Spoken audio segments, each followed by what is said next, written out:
Good afternoon to all.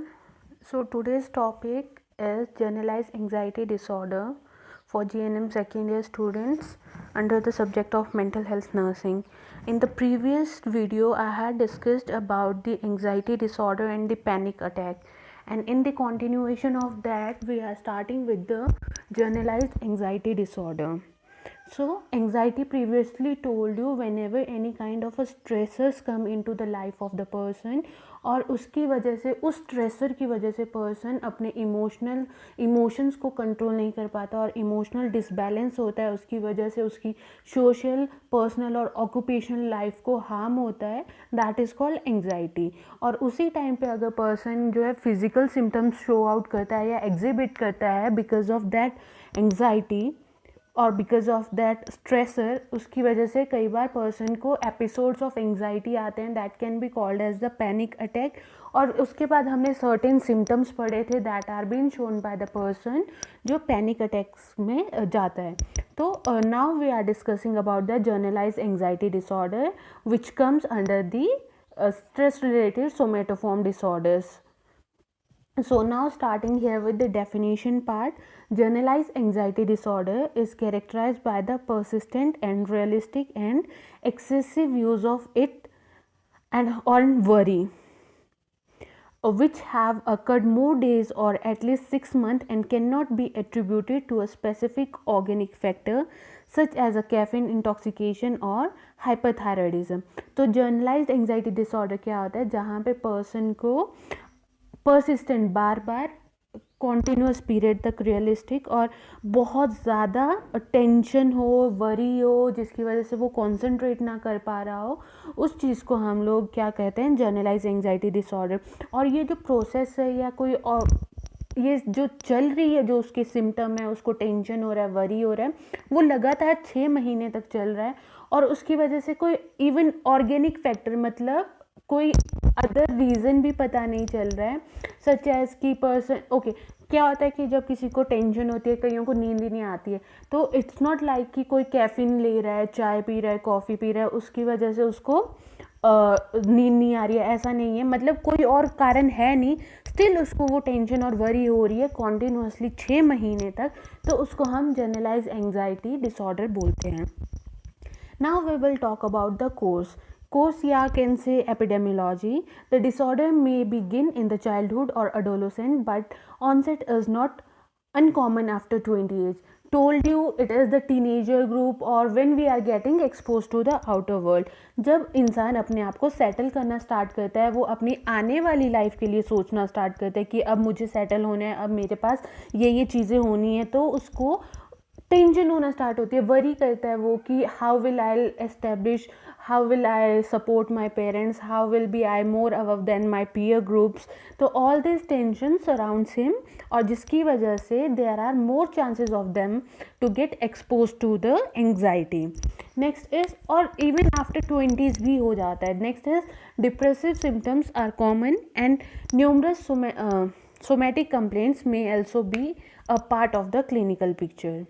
Means जो person होता है वो यहाँ पे उसको ऐसा लगता है कि वो डिप्रेशन की तरफ जा रहा है, लगता नहीं है, वो डिप्रेशन की तरफ जा रहा होता है बिकॉज वो उस इमोशन को कंट्रोल ही नहीं कर पाता, वो उस स्ट्रेस को ले ही नहीं पाता, उसकी वजह से उसमें डिप्रेसिव सिम्टम आना स्टार्ट होते हैं. और कई बार सोमैटिक सिम्टम्स, ओके, सबका अपना तरीका होता है स्ट्रेस को एग्जिबिट आउट करने का, तो कई सोमैटोफॉर्म एक्टिविटीज़ को भी शो आउट कर देते हैं, तो ये उनकी क्लिनिकल पिक्चर में आता है. The prevalence rate of generalise anxiety disorder is about 2.5 to 8%. मतलब अगर हम 100 लोग ले रहे हैं, उनमें से 2 से 8 लोगों में जनरलाइज एंग्जाइटी डिसऑर्डर होना कॉमन है. So next will talk about the sign and symptoms कि जनरलाइज एंग्जाइटी में पर्सन कौन कौन से साइन एंड सिम्टम्स एग्जिबिट करता है. First is the motor tension. It is like the person tension show करता है. Next is autonomic hyperactivity, comprehension and vigilance, extra activeness which should last for at least 6 months. 6 महीने तक अगर ये चीज़ चल रही है कॉन्टिन्यूसली, मतलब ये क्राइटेरिया है। अगर 6 महीने से कम है तो हम उसको जनरलाइज एंग्जाइटी डिसऑर्डर नहीं बोलेंगे। अगर 6 महीने से ज़्यादा है तो उसको हम जनरलाइज एंग्जाइटी डिसऑर्डर में इंक्लूड करेंगे, ठीक है। नेक्स्ट आता है हम लोगों के इसमें सिम्टम कौन कौन से। Motor tension is like some we are ना, इफ़ वी गेट वरीड तो हम लोगों के या तो हाथ चलता रहता है कुछ ना कुछ, या तो हम नेल बाइटिंग करते हैं, हमारी फ्लिकर करती रहती हैं टांगे, हिलाता रहता है इंसान। तो that all are the motor tensions. Hyper activity, autonomic hyper activity, मतलब हमारा ऑटोनॉमिक नर्वस सिस्टम एक्टिवेट हो जाता है उसकी वजह से ज़्यादा। विजिलेंस में तो आप लोगों को पहले भी बता चुकी हूँ कि विजिलेंस में क्या होता है कि पर्सन ज़्यादा मतलब इतना फ्रिक्वेंट नहीं बोलेंगे, इतना ज़्यादा हाइपर अराउज्ड होता है कि उसके सामने अगर छोटी सी भी आवाज़ होती है तो he will give his complete attention to that. मतलब उसका ध्यान, उसका फोकस, और नॉट से फोकस, उसकी मीन्स ध्यान ओवर हो जाता है। और जैसे मतलब फॉर एग्जांपल अगर इतना सा भी साउंड हुआ है तो he will completely give his attention to that voice only, जो कि हम normal life, day to day life में अवॉइड कर देते हैं कि ऐसा ही हुआ होगा। Next is the psychological symptoms, कि पर्सन कौन कौन से साइकोलॉजिकल सिम्टम्स शो करता है। फर्स्ट है फेयरफुल एंटिसिपेशन, पर्सन को डर लगता है, ठीक है, वो एंटिसिपेट करता है, उसको डर लगता है। डर रीज़न ये स्ट्रेस, ये कहीं पे उसको ऐसा लगता है कि कुछ हो जाएगा, गलत होगा कुछ जो उसको हार्म कर सकता है। इरिटेबिलिटी, बिकॉज वो अपने उन इमोशंस को कंट्रोल नहीं कर पा रहा है, वो उस डर को कम नहीं कर पा रहा है, उसकी वजह से पर्सन में चिड़चिड़ाहट भी आती है। Sensitivity to the noise, that is vigilance, कि अदरवाइज नॉर्मल लाइफ में हमारा थोड़ा थोड़ा साउंड हो रहा है, हम लोगों को बॉदर नहीं करता, बट वो इतना चिड़चिड़ा हो चुका है, वो इतना डर चुका है कि अगर उसके आसपास छोटा सा भी, थोड़ा सा भी नॉइस होता है तो उसको उससे भी डर लगता है, और वो सेंसिटिव होता है उसको, that is called vigilance. Next is restlessness, person को इतना स्ट्रेस होता है, इतनी एंग्जाइटी होती है कि उसको नींद नहीं आती है, रात भर कंप्लीट वो जाग के रहता है, जो उसके विचार थॉट चल रहे होते हैं वो सिर्फ उन्हीं के बारे में सोच रहा होता है, तो that is called restlessness. Poor concentration, a person अगर एक ही चीज़ पे ऑक्यूपाइड है कि उसको डर लग रहा है, उसको स्ट्रेस है, तो वो दूसरी चीज़ों पे कॉन्सेंट्रेट ही नहीं कर पाता है। तो मतलब जहाँ पे उसको कॉन्सेंट्रेट करना होता है, अब यहाँ पे अगर कॉन्सेंट्रेशन की बात आ रही है, फॉर एग्जांपल अगर कोई कॉलेज गोइंग बच्चा है, उसको एंग्जाइटी डिसऑर्डर हो रहा है, तो वो अपनी स्टडीज़ पे फोकस नहीं कर पाएगा, उसकी स्टडीज़ परफॉर्मेंस पुअर होती जाएंगी, और वो और चीज़ों में भी कॉन्सेंट्रेट नहीं कर पाएगा जिनमें वो प्रीवियसली बहुत अच्छे से कॉन्सेंट्रेट करता था। That is the symptom. Next is worrying thought, continuous thought चलेंगे कि कुछ ना कुछ डरावना होने वाला है, जिसकी वजह से पर्सन हमेशा स्ट्रेस में रहेगा, उसको डर लगेगा, फेयरफुल रहेगा, एप्रीहेंशन होगा। दैट इज़ दी अनुभव, आप means not apprehension, is like उसको वो चीज़ लगेगी कि कुछ गलत हो सकता है। Next are the physical symptoms, जब हमें डर लगता है या हमें इवन जब हमारे एग्ज़ाम टाइमिंग भी होती है, जब हम पढ़ रहे होते हैं, हमें एग्ज़ाम को लेके कुछ कुछ डर होते हैं, उसकी वजह से हम लोगों के कईयों के पेट दर्द होता है, कईयों को डायरिया लग जाता है, कईयों को कॉन्स्टिपेशन हो जाती है, कईयों को नींद ज़्यादा आती है, कईयों को नींद नहीं आती, कईयों को भूख ज़्यादा लगती है। तो these are the physical symptoms. Even let's talk about that. First is the gastrointestinal, हमारे जीआई ट्रैक में कौन कौन से सिम्टम आते हैं। ड्राई माउथ, मुंह एकदम से सूख जाता है, difficulty in swallowing, epigastric discomfort, frequent और लूज मोशन, ये सब चीज़ें हो सकती है। Okay, here will talk about two system, हमारे सिंपैथेटिक और पैरासिम्पैथेटिक, दो नर्व सिस्टम होते हैं इन द ब्रेन जो हमारी एक्टिविटीज़ को कंट्रोल करते हैं। सिंपैथेटिक स्टार्टिंग विद एस, और एस के साथ ही हम कंपेयर करेंगे शेर, ठीक है। व्हेनेवर अगर किसी इंसान के सामने शेर आ जाता है, जो जो सिम्टम्स शो होते हैं पर्सन में, वो हमारा सिंपैथेटिक नर्वस सिस्टम एक्टिवेट करता है। पैरासिम्पैथेटिक वो जब हमारी बॉडी रेस्ट पे चली जाती है, ठीक है, मतलब कंपनसेट करता है हमारा बॉडी मैकेनिज्म। अब शेर आएगा तो व्हाट हैपन, इंसान डर के मारे उसकी आंखें बड़ी हो जाती हैं, मुंह सूखने लगता है, पेट में थोड़ी आवाज़ें आना स्टार्ट हो जाती हैं, लूज मोशन होने के चांसेस, या कई बार तो यूरिन रिस्ट्रिक्ट हो जाता है यूरिन नहीं आता है पर्सन को। Next is respiratory constriction in the chest, person को ऐसा लग सकता है कि उसकी चेस्ट कंस्ट्रिक्ट कर रही है, मतलब क्लैप कर रही है, वहाँ पे प्रॉपर सर्कुलेशन नहीं बोलेंगे, प्रॉपर गैसेस एक्सचेंज हो रहा है, उसको डिफ़िकल्टी इन ब्रीदिंग होगी, ठीक है। Next is difficulty in healing, over breathing, person try करेगा कि जो उसको सफोकेशन फील हो रहा है उसको वो कंपनसेट कर सके और जल्दी जल्दी सांस लेने की ट्राई करेगा। नेक्स्ट इज कार्डियोवैस्कुलर पैल्पिटेशन, डर के मारे क्या होता है हमारा हार्ट एकदम जल्दी जल्दी जल्दी जल्दी पंप करना स्टार्ट करता है, लबडब लबडब लबडब लबडब, तो दैट इज़ द पैल्पिटेशन, जिसकी वजह से पल्स रेट इंक्रीज कर जाएगा, बीपी शूट अप कर सकता है। Next is discomfort in the chest, told you every already. Next is the genitourinary, what will be in the GU tract, क्या होगा कि frequency और urgent micturition, पर्सन को बार बार टॉयलेट आएगा, बार बार वो स्टूल पास करने के लिए अर्ज रखेगा, और पेन होगा during the passing of the urine, failure of the erection, while it's about the male thing, they will not be able to maintain the erection of their penis. Menstrual discomfort, either it can be like person can having dysmenorrhea, amenorrhea, even because of a certain level of a stress, sometimes the females are not able to maintain their menstrual cycles because disbalance in the hormones, that can even affect the female's menstrual cycle per month. Even that's why sometimes it is so told to the females when they visit to their gynecologist that stress should not be there, you have to try to relieve your stress so that your menstrual cycle should not get hampered. So all these are the symptoms. Next is neuromuscular symptoms, तो क्या होगा, tremor, person tremor आ सकते हैं उसमें, prickling sensation मैंने बताया था, जैसे इंसान को ऐसा लगता है कि चींटियाँ उसकी हाथों में और पैरों की सोल्स को काट रही हैं, ऐसी वाली सेंसेशन आती है पर्सन को।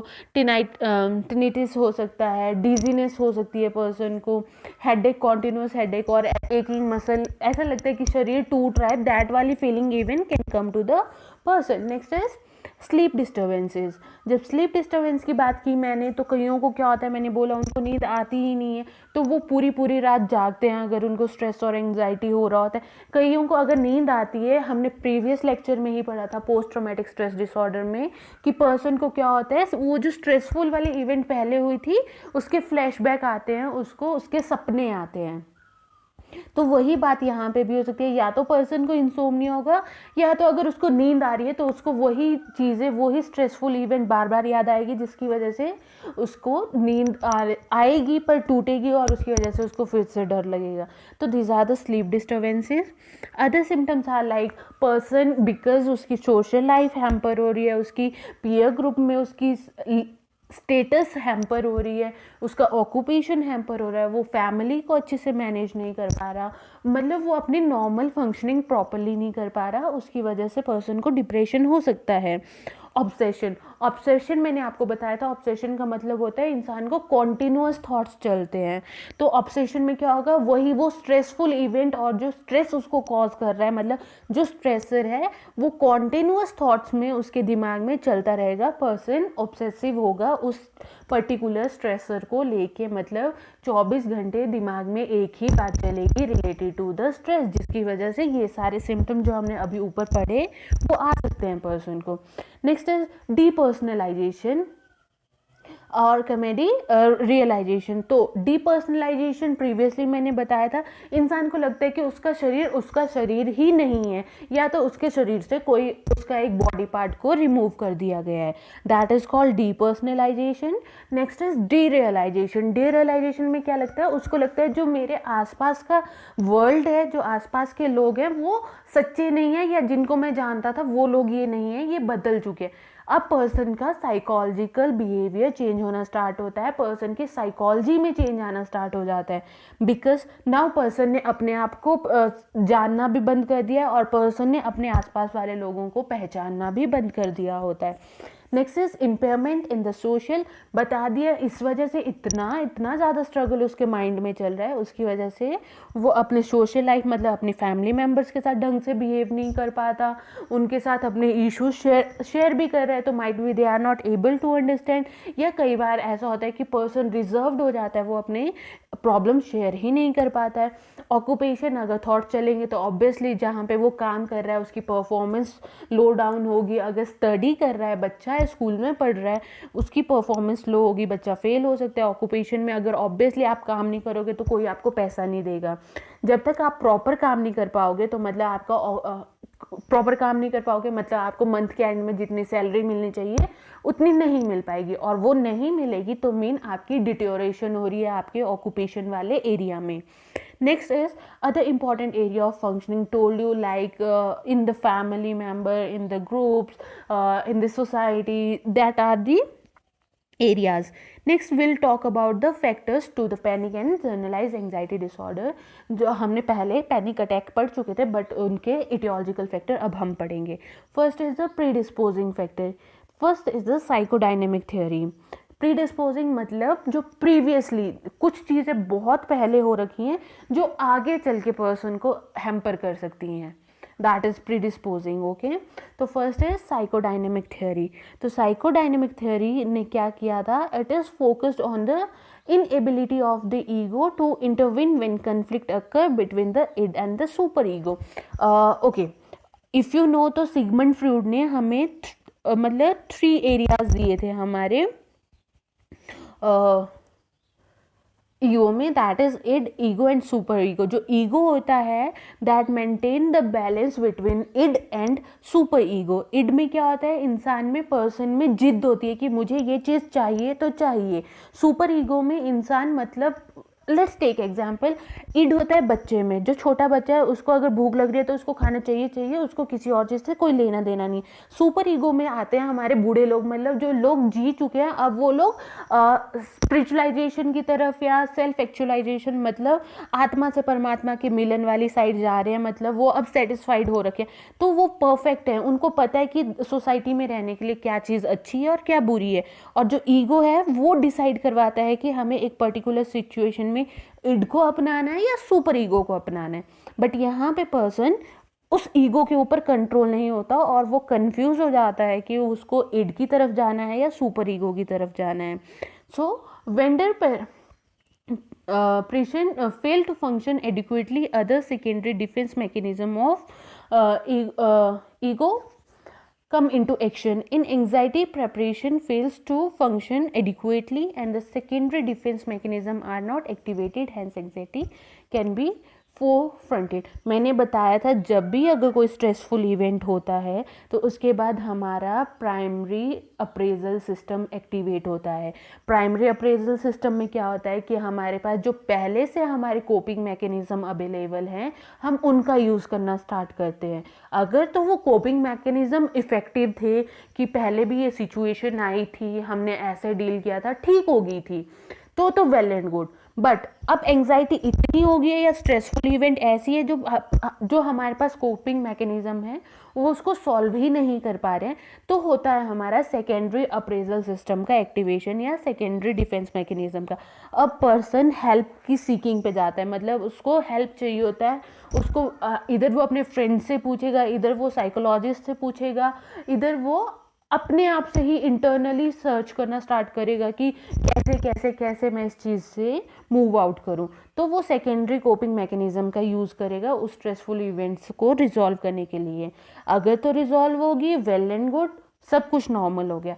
बट अगर वो जो उसने एक्शन या जो उसने डिफेंस मैकेनिज्म चूज़ किया है वो उस स्ट्रेसफुल इवेंट को ठीक नहीं कर पाता है, उसकी वजह से जो डिस्कम्फर्ट या जो एंग्जाइटी होगी उसकी वजह से जनरलाइज एंग्जाइटी डिसऑर्डर हो सकता है।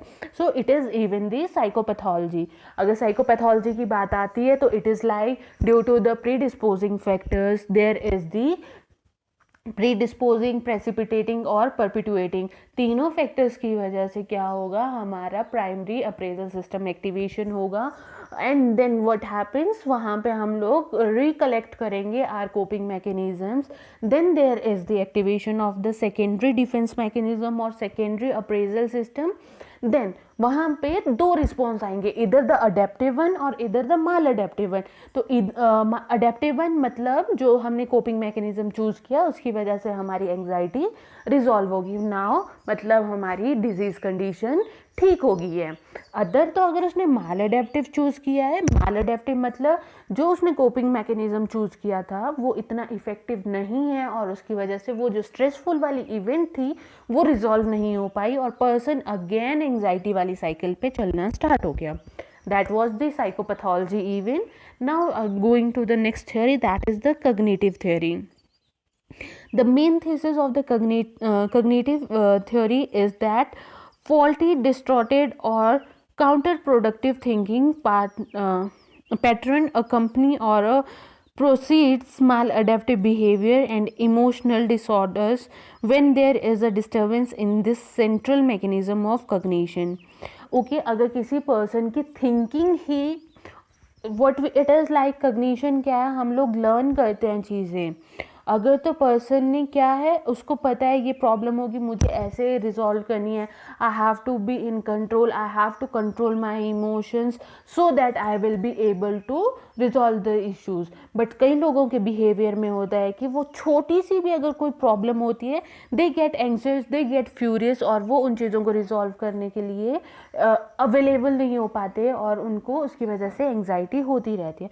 तो दैट इज़ अगर पर्सन की फॉल्टी कग्निशन है, faulty way of taking the things है, तो उसकी वजह से भी पर्सन को एंग्जाइटी हो सकती है। There is a loss of ability to reason regarding the problem, यही बोला कि पर्सन फाइंड आउट ही नहीं कर पाता। ओके अगर हमारी लाइफ में कोई भी प्रॉब्लम आती है ना उसके पीछे सर्टेन रीजंस होते ही हैं, इधर गुड इधर बैड, कुछ अच्छा होगा उस प्रॉब्लम की वजह से या कुछ बुरा होगा।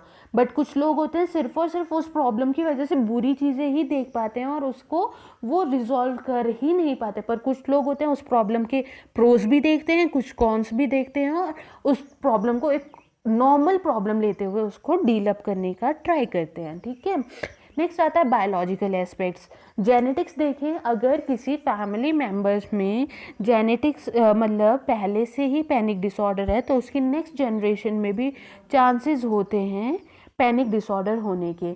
और उसके बाद हमने पढ़ा था मोनोजाइगोटिक ट्विंस होते हैं, अगर मोनोजाइगोटिक ट्विंस होते हैं तो वहाँ पे 30% चांसेस होते हैं कि दोनों ट्विंस को पैनिक एंजाइटी अटैक हो सकता है अगर एक को है।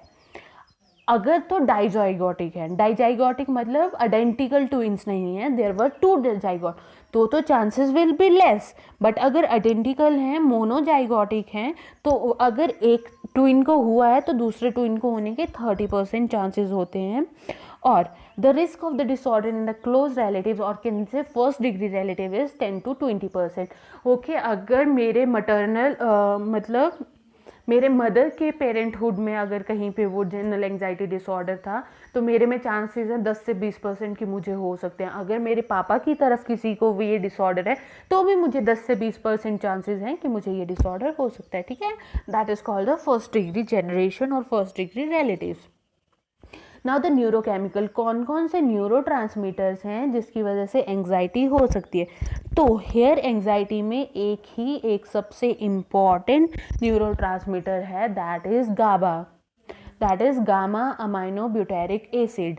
गामा अमाइनो ब्यूटेरिक एसिड का क्या होता है, अगर तो ये लेवल इसका फंक्शन इनहिबिटरी होता है। ओके तो एंग्जाइटी में क्या होता है, गाबा लेवल कम हो जाता है। अगर गाबा कम हो गया है मतलब उसकी वजह से पर्सन को एंग्जाइटी होगी।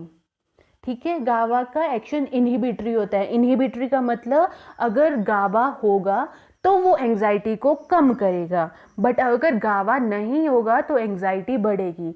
तो इसलिए यहाँ पे क्या होता है कि अगर गाबा कम है तो एंजाइटी बढ़ रही है, ठीक है, दैट इज गाबा। गाबा बढ़ेगा, सीरोटोनिन लेवल भी बढ़ेगा, उसकी वजह से पर्सन को एंजाइटी हो सकता है। तो दो न्यूरोट्रांसमीटर्स हैं, गाबा एंड द सीरोटोनिन। गाबा बता दिया इनहिबिटरी है, इनहिबिटरी ध्यान में रखा जाए। इनहिबिटरी मतलब वो रोकता है, वो एंजाइटी को कम करता है। अगर तो गावा ज़्यादा है तो मतलब एंजाइटी हो नहीं सकती, अगर तो गावा कम है तो मतलब एंजाइटी होगी। तो इसी बेसिस पे आगे हम ट्रीटमेंट भी देते हैं, ठीक है। तो गावा लेवल कम हुआ है तो एंजाइटी हो रही है, तो that is the reason. Next is the biochemical factors. Biochemical factor are the abnormal elevation of the blood lactate have been noticed in the clients. Okay, ये research studies में find out किया है कि जो person panic anxiety disorders के साथ होते हैं या generalized anxiety disorder के साथ होते हैं, उनका blood lactate level, मतलब जब हम blood investigations करते हैं तो उसमें lactate level increased होता है. In the fusion of the sodium lactate into the client with the anxiety neurosis produces symptom of the panic disorder. Although several laboratories have replicated this finding or increased lactate sensitivity in the panic prone individual, no specific mechanism that has been taken. मतलब ये सिर्फ studies के variable सर्वे पे बताया गया है ऐसा, but इसके पीछे का मैकेनिज्म नहीं पता. Now the psychodynamics of anxiety disorder आपको मैं ऑलरेडी एक्सप्लेन कर चुकी हूँ, means how it happens. Now we will talk about the साइकोफार्मक ट्रीटमेंट, कि हम लोग एंजाइटी डिसऑर्डर्स को कैसे ट्रीट करेंगे. तो एंजाइटी डिसऑर्डर्स के लिए फर्स्ट तो आगे हम एंग्जियोलिटिक्स देंगे. एंग्जियोलिटिक भी हमारे शॉर्ट एक्टिंग, लॉन्ग एक्टिंग और मतलब शॉर्ट, लॉन्ग और means this two are there ना, this two are the anxiolytic जो बहुत जल्दी एक्शन करते हैं या बहुत लंबे समय तक एक्शन करते हैं. This are short acting and long acting anxiolytic. और इसमें भी हम मेनली यूज़ करते हैं बेंजोडाइजेपिन्स. क्लास में भी बता चुकी हूँ कि बेंजोडाइजेपिन्स क्या करेंगे, बेंजोडाइजेपिन्स हमारे गाबा लेवल को इंक्रीज़ करेंगे. अब अगर तो हमारा गाबा दैट इज़ गामा अमाइनोब्यूटारिक एसिड उसका लेवल इंक्रीज़ होगा तो एंग्जाइटी रिड्यूस होगी, ठीक है. तो ये क्या करती हैं ड्रग्स, ये जो हमारा पोस्ट साइनेप्स होता है न्यूरॉन्स का, वहाँ पे गाबा की रिसेप्टर्स के साथ अटैचमेंट को इंक्रीज़ कर देती हैं. और जब गाबा रिसेप्टर्स की अटैचमेंट इंक्रीज़ होगी तो मतलब हमारा गाबा लेवल इंक्रीज़ होगा, गाबा इंक्रीज़ होगा, एंग्जाइटी डिक्रीज़ होगी. तो ड्रग्स इसमें मेनली हम देते हैं that are the alprazolam, lorazepam, clonazepam, midazolam, diazepam. So these are the benzodiazepines that are being used. ठीक है. पहले बार्बिटूरेट्स भी यूज़ किए जाते थे, but barbiturates are not that much effective और they have the side effects. तो now the benzodiazepines are the kind of new anxiolytics that are being used for the anxiety disorders. So the anxiolytic buspirone is effective in about 60 to 80%. अगर किसी को भी anxiety होती है तो buspirone is the kind of okay. Sometime even the hospital ना, person अगर medical illness के साथ भी है और उसको एकदम से सडनली कुछ पैल्पिटेशन होना स्टार्ट होते हैं and he is not able to control all this, तो हम विस्पिरॉन देते हैं पेशेंट को, ठीक है. और ये 60 to 80% ऑफ क्लाइंट्स के लिए इफेक्टिव भी होता है, ठीक है. So that's all. Next is anti depressant. मैंने बताया कि एंग्जाइटी होती है तो एंग्जाइटी के लिए हम एंटी डिप्रेसेंट्स देते हैं. और सीरोटोनिन लेवल इम्पेयर्ड होता है तो यहाँ पे हम सिलेक्टिव सीरोटोनिन रीअपटेक इनहिबिटर देते हैं. तो इनका फंक्शन क्या होता है, जो सिलेक्टिव सीरोटोनिन रीअपटेक इनहिबिटर है ना, नाम से पता लग रहा है सीरोटोनिन रीअपटेक इनहिबिटर. सीरोटोनिन का रीअपटेक मतलब सीरोटोनिन को वापस से पिछले साइनेप्स में नहीं जाने देते हैं. और वहाँ से जो अगर सीरोटोनिन पिछले साइनेप्स में नहीं जा पाया है, वहाँ से अब सीरोटोनिन नेक्स्ट साइनेप पे जाएगा. मतलब क्या होता है, प्री साइनेप से निकलता है, साइनेप में आता है, पोस्ट साइनेप में जाता है न्यूरॉन्स के. तो क्या होता है नॉर्मली इसमें क्या होता है, जो हमारा सीरोटोनिन होता है उसको साइनेप से वापस से उठा के कुछ एंजाइम्स हमारे प्री साइनेप्स में ले जाके तोड़ देती हैं. बट अगर हम SSRIs दे रहे हैं तो वो इस मैकेनिज्म को रोक देंगी और जो हमारा प्री साइनेप्स में सीरोटोनिन का रीअपटेक हो रहा था, वापस लिया जा रहा था और उसको तोड़ा जा रहा था, उसको स्टॉप करके सारी सीरोटोनिन को वापस से साइनेप्स में पहुंचाएगा और वहां से साइनेप्स से सीरोटोनिन रिसेप्टर्स के साथ बाइंड करेगा पोस्ट साइनेप के और सीरोटोनिन लेवल को इंक्रीज कर देगा। तो serotonin selective serotonin reuptake inhibitors की ड्रग्स हैं fluoxetine, sertraline, paroxetine, fluoxetine. This are the drugs that are of SSRIs और जो डोजेज है depends. Next is the anti hypertensive drugs. Anti hypertensive drugs का रीज़न इज दैट कि बता दिया कि शूट अप कर जाता है BP। और नेक्स्ट इसमें हम देते हैं कि propanol, that is the beta blocker. Beta blockers effective होते हैं। Propanol, alpha 2 receptors agonist, example clonidine. ये सारे हम लोग एंग्जाइटी सिम्टम्स में एंटी हाइपरटेंसिव ड्रग्स दे सकते हैं। और जो हमारी प्रोपेनॉल होता है ये प्रिटेंड होता है effective on the somatic manifestation of the anxiety. मतलब जो सोमैटिक पिछले ही लेक्चर में बताया था कि सोमैटिक का मतलब अगर पर्सन अपनी एंग्जाइटी को फिजिकली शो कर रहा है, मतलब अपने साइकोलॉजिकल इश्यूज को फिजिकल सिम्टम में बाहर शो कर रहा है, that is the somatic one. तो उसके लिए प्रोपेनॉल इफेक्टिव होता है। क्लोनिडीन जो होता है इफेक्टिव होता है acute anxiety in condition such as opioids and nicotine withdrawal. ठीक है, अगर किसी सब्सटेंस अब्यूज से अब्यूज था पर्सन बट अब वो उसको छोड़ रहा है, उसकी वजह से एंग्जाइटी हो रहा है, मतलब शॉर्ट एक्यूट छोटी एंग्जाइटी है, 6 महीने से कम पीरियड की एंग्जाइटी के लिए हम क्लोनिडीन पर्सन को दे सकते हैं। Now obviously in psychiatry it is only और only related to the therapies. Drugs से ज़्यादा इम्पॉर्टेंट होती हैं यहाँ पे therapies to treat the person. अगर तो मेडिकल कंडीशन है तो मतलब आप पेशेंट आपके पास आ रहा है, आप उसको मेडिकल ड्रग्स दे रहे हो, ड्रग्स दोगे पर्सन घर पे भी ठीक हो जाएगा। बट इन साइकियाट्री अगर यहाँ पे बात मेंटल की आना स्टार्ट हो जाती है ना, तो मेंटल में अगर मेंटल हेल्थ की बात आती है, यहाँ पे पर्सन को एक सराउंडिंग चाहिए होती है, एक थेराप्यूटिक एनवायरनमेंट चाहिए होता है जहाँ पे पर्सन ठीक हो सके। तो therapies are a great importance in psychiatry. तो first is the cognitive behavioral therapy, exposure therapy and other therapies. तो cognitive behavioral therapy में क्या होगा? It is the most widely used therapy for the anxiety disorders. Research has shown it to be effective in the treatment of the panic disorders, phobia, social anxiety. तो cognitive behaviour में मैंने आपको class में भी बताया था, हम person की थिंकिंग को चेंज करके उसके बिहेवियर में चेंज लाएंगे। तो इसमें क्या होगा कि हम लोग पर्सन की सोच को बदलेंगे किसी एक पर्टिकुलर चीज़ को लेके और उसके बाद उसके बिहेवियर में चेंज लाएंगे। ठीक है, that is called cognitive behavioural therapy. Here is an example but I'll not take it. I'll talk you about desensitization. मैंने पढ़ाया था। ओके, अगर पर्सन को फोबिया है किसी चीज़ से, एंग्जाइटी है, तो हम लोग पहले क्या करेंगे, स्टेप बाय स्टेप चल के पर्सन की उस चीज़ से एंग्जाइटी या फोबिया को कम करेंगे। अगर पर्सन को हाइट से डर लगता है तो क्या करेंगे, पहले उससे बात करेंगे, उसके बारे में पता कर लेंगे कि पर्सन को एंग्जाइटी है, रीज़न क्या है, क्यों है, कोई पीछे का कारण है। देन उसको पिक्चर शो करेंगे, वहाँ पे कुछ एंग्जाइटी एग्जिबिट करेगा, उसको कंट्रोल करना सिखाएंगे, उसको डीप ब्रीदिंग एक्सरसाइजेज, उसको जैकबसन मसल रिलैक्सेशन थेरेपी सिखाएंगे। देन हम उसको एक्सपोज करेंगे टू द रियल वर्ल्ड। तो दीज आर दी सिचुएशन जहाँ पे हम एंग्जाइटी को कंट्रोल करते हैं। Next is the thought challenging in CBT। That is not of your importance कि we have to control the negative thoughts, we have to promote the positive thoughts of the person. That is the way how we used to deal with the person with the anxiety disorder. Next is the exposure therapy.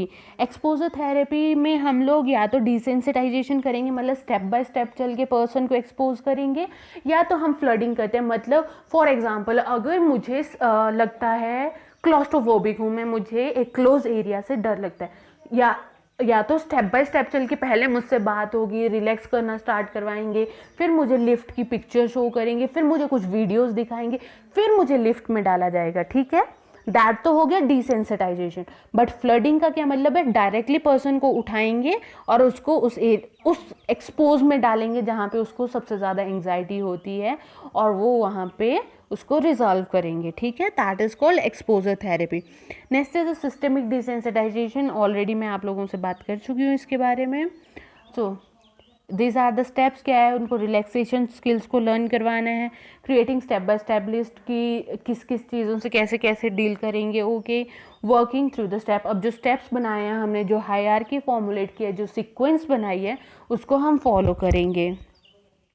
Some complementary therapies can also used in anxiety like कि person अगर daily yoga करता है, exercise करता है, प्राणायाम करता है, relaxation techniques का use करता है, like JPMR, that is Jacobson muscle relaxation therapy. पहले बता चुकी हूँ मैं आपको कि ये 15 से 20 मिनट की होती है। कैसे करवाते हैं, पर्सन को लेटा देते हैं, उसको रिलैक्स फील करवाते हैं, उसके एक एक बॉडी पार्ट को हम लोग पहले सांस अंदर लेके रोकना, देन उस एरिया को कंस्ट्रिक्ट करना, देन वहाँ पे एक हम सेंटर पॉइंट बना के उस पॉइंट पे कंटिन्यूसली कंसंट्रेट करके देन एक्सहेल करते हुए ऐसा सोचना कि उस बॉडी पार्ट से सारी प्रॉब्लम्स, सारी टेंशन्स रिलीज हो रही हैं with this exhalation of the breath. तो ये सब आ जाता है हमारा रिलैक्सेशन टेक्निक्स में। इफ़ यू आर फ्री तो आप दिन में 5 बार बैठ के कभी भी डीप ब्रीथ एक्सरसाइज कर सकते हैं, सांस अंदर लेना छोड़ना, जस्ट फॉर द 5 मिनट दिन में 5 to 10 times. So these are the exercises. Biofeedback में मैंने बताया था कि क्या करते हैं हम, पर्सन को इक्विपमेंट्स के साथ जोड़ देते हैं। फॉर एग्जांपल पर्सन को एंग्जाइटी होता है, ठीक है, बट अब पर्सन को हम लोग BP एपरेटस भी लगाएंगे, पर्सन का हम पल्स भी चेक करेंगे, पर्सन की हम लोग रेस्पिरेशंस चेक करेंगे, और वहाँ पे अगर पर्सन का एक्सपोजर हो रहा है किसी कंडीशन से तो उसको हम कंट्रोल करना सिखाएंगे अपने BP, पल्स, रेस्पिरेशंस पे, ठीक है। और वो चीज़ हमें मशीन्स में दिखेगी। फॉर एग्जांपल एक पर्सन को डर लगता है किससे, ब्लड से, तो क्या होगा, पर्सन ब्लड के आसपास रहेगा, रखेंगे उसको सारे इक्विपमेंट्स भी लगा दिए जाएंगे, कार्डियक मॉनिटर अटैच कर दिया, BP एपरेटस अटैच कर दिया, जहाँ पे सारी रीडिंग्स आ रही है। अब पर्सन की ऑब्वियसली एकदम से एक्सपोजर होगा जिस चीज़ से उसको डर लगता है, तो सब चीज़ें शूट अप करेंगी। पर धीरे धीरे रिलैक्सेशन टेक्निक्स का यूज़ करवा के, पर्सन से ब्रीथ करवा के, उसकी उन चीज़ों को कंट्रोल करते करते करते हम BP को भी कम लाएंगे, उसकी पल्स रेट को भी कंट्रोल करेंगे, रेस्पिरेशंस को नॉर्मल लाएंगे, और वो पर्सन देख सकता है कि अब उसका कंट्रोल आ रहा है, उसकी पल्स रेट नॉर्मल आ रही है। That is called biofeedback. मतलब बायो मतलब जो हमारी फिजियोलॉजिकल फंक्शनिंग हो रही है बॉडी में, और उसका फीडबैक मतलब जो चल रहा है उसको हम पर्सन को दिखा रहे हैं, ठीक है, कि कंट्रोल हो रहा है। देखो आपके पास प्रूफ है कि अब आपका कंट्रोल हो रहा है, ठीक है, आप अपनी एंजाइटी पे कंट्रोल कर पा रहे हो। That is been proven by the techniques और द इक्विपमेंट और the instruments. Next is hypnosis. Sometime hypnosis करना पड़ता है कि अगर कॉग्निटिव बिहेवियरल थेरेपी इफेक्टिव नहीं हो पा रही है या उसके कॉम्बिनेशन में और हिप्नोसिस का या हम एब्रिएक्शन कर रहे हैं। हिप्नोसिस में क्या होता है, पर्सन के आगे हम लोग उसको एक ट्रांस स्लीप में डालते हैं, मतलब ना पर्सन पूरी तरह सोया होता है ना जाग रहा होता है, बट पर्सन पूरी तरह कॉन्शियस भी नहीं होता, और हम लोग उसको उसके प्रीवियस लाइफ में लेके जाते हैं और वहाँ से फाइंड आउट करने का ट्राई करते हैं कि क्या रीज़न है जो पर्सन को पैनिक अटैक आ रहे हैं, क्या रीज़न है जो पर्सन को एंग्जाइटी हो रही है। मूवीज़ में भी देखा होगा कि एक के आगे थोड़ी देर तक हम पेंडुलम हिलाते रहते हैं या किसी जगह फोकस करने को बोलते हैं तो पर्सन हिप्नोटाइज हो जाता है और वो दूसरे की कमांड को फॉलो करता है। That is hypnosis. अब फिर जो यहाँ पे साइकोथेरेपिस्ट होता है वो क्या करता है, वो कमांड करता है पर्सन को, और जो पर्सन ट्रांस स्लीप में है, पेशेंट जो ट्रांस स्लीप में है, वो जो उसके साथ प्रीवियस लाइफ में हो रखा है वो सब कुछ बताएगा कि उसके साथ कभी ये हुआ था। फॉर एग्जाम्पल अगर किसी के साथ चाइल्ड अब्यूज़ हो रखा है बचपन में, ठीक है, उसकी वजह से लेटर ऑन एंग्जाइटी हो रही है पर्सन को, और हमने हिप्नोसिस किया तो वो बताएगा कि मैं ऐसे था, मैं रूम में था, कोई आया, उसने मेरे साथ ज़बरदस्ती करने की ट्राई की, तो वो सब चीज़ें एक्सप्लेन करेगा। हमें रीज़न पता चलेगा कि क्या रीज़न है जिसकी वजह से पर्सन की आज की लाइफ अफेक्ट हो रही है। That is hypnosis. हिप्नोसिस में क्या, हमने कोई ड्रग ड्रग का यूज़ नहीं किया, हमने जस्ट पर्सन को ट्रांस स्लीप में डाला by making him concentrate on one point. अब यहीं पे बात आती है अगर एब्रिएक्शन की, तो एब्रिएक्शन में हम क्या करते हैं, हम ड्रग्स का यूज़ करते हैं, या तो हम मिडाजोलैम का यूज़ करते हैं या कोई भी, हम मेनली मिडाजोलैम का ही यूज़ होता है। मिडाजोलैम के बाद पर्सन क्या होता है, वो सबकॉन्शियस स्टेज पे जाता है और उसके बाद हम उससे बात करके चीज़ें फाइंड आउट करने का ट्राई करते हैं। और ये कन्वर्जन डिसऑर्डर्स में भी यूज़ होता है। अगर किसी को कन्वर्जन डिसऑर्डर है, पर्सन बोल ही नहीं रहा है, उसने अपने आप को रिस्ट्रिक्ट कर लिया है, तो हमारे पास सिर्फ और सिर्फ एक ही वो रह जाता है to find out the reason, to find out the etiological या risk factor behind the disease condition. Next आती है nursing management. For the nursing management first is the assessment part. हम पर्सन की एंग्जाइटी लेवल को assess करेंगे, हम person की family history लेंगे, पर्सन के फिजियोलॉजिकल फैक्टर्स को चेक करेंगे, साइकोलॉजिकल इलनेस के बारे में हम हिस्ट्री कलेक्ट करेंगे, मेडिकल कंडीशन अभी कोई तो नहीं है, कोई ऐसी पर्टिकुलर प्रेसिपिटेटिंग फैक्टर जो अभी, प्रेसिपिटेटिंग मतलब करंटली जो कॉज करने में हेल्प कर रहे हैं, वो तो नहीं है, तो वो चीज़ें फाइंड आउट करेंगे, वाइटल साइंस मॉनिटर करेंगे, उससे बात करके उनकी फीलिंग्स को एक्सप्रेस आउट करना स्टार्ट करेंगे, बात करके फाइंड आउट करेंगे उनके कोपिंग मैकेनिज्म कैसे हैं, मतलब वो डिफेक्टिव वन है या वो इफेक्टिव वन है, तो हम लोग वो फाइंड आउट करेंगे, एबिलिटीज़ को असेस करेंगे। And here's are the diagnosis according to Nanda, that is the anxiety related to the real or the perceived threat to the biological integrity or self conception evident by the various physical and the psychological manifestations, fear related to the phobic stimulus, physical symptoms, mental cognitive behavior indicative of the panic attack evidenced by the acknowledged and discussed fear, ineffective coping skills related to the situational crisis, fear of failure evidenced by inadequate problem solving and inability to meet the role of the expectation.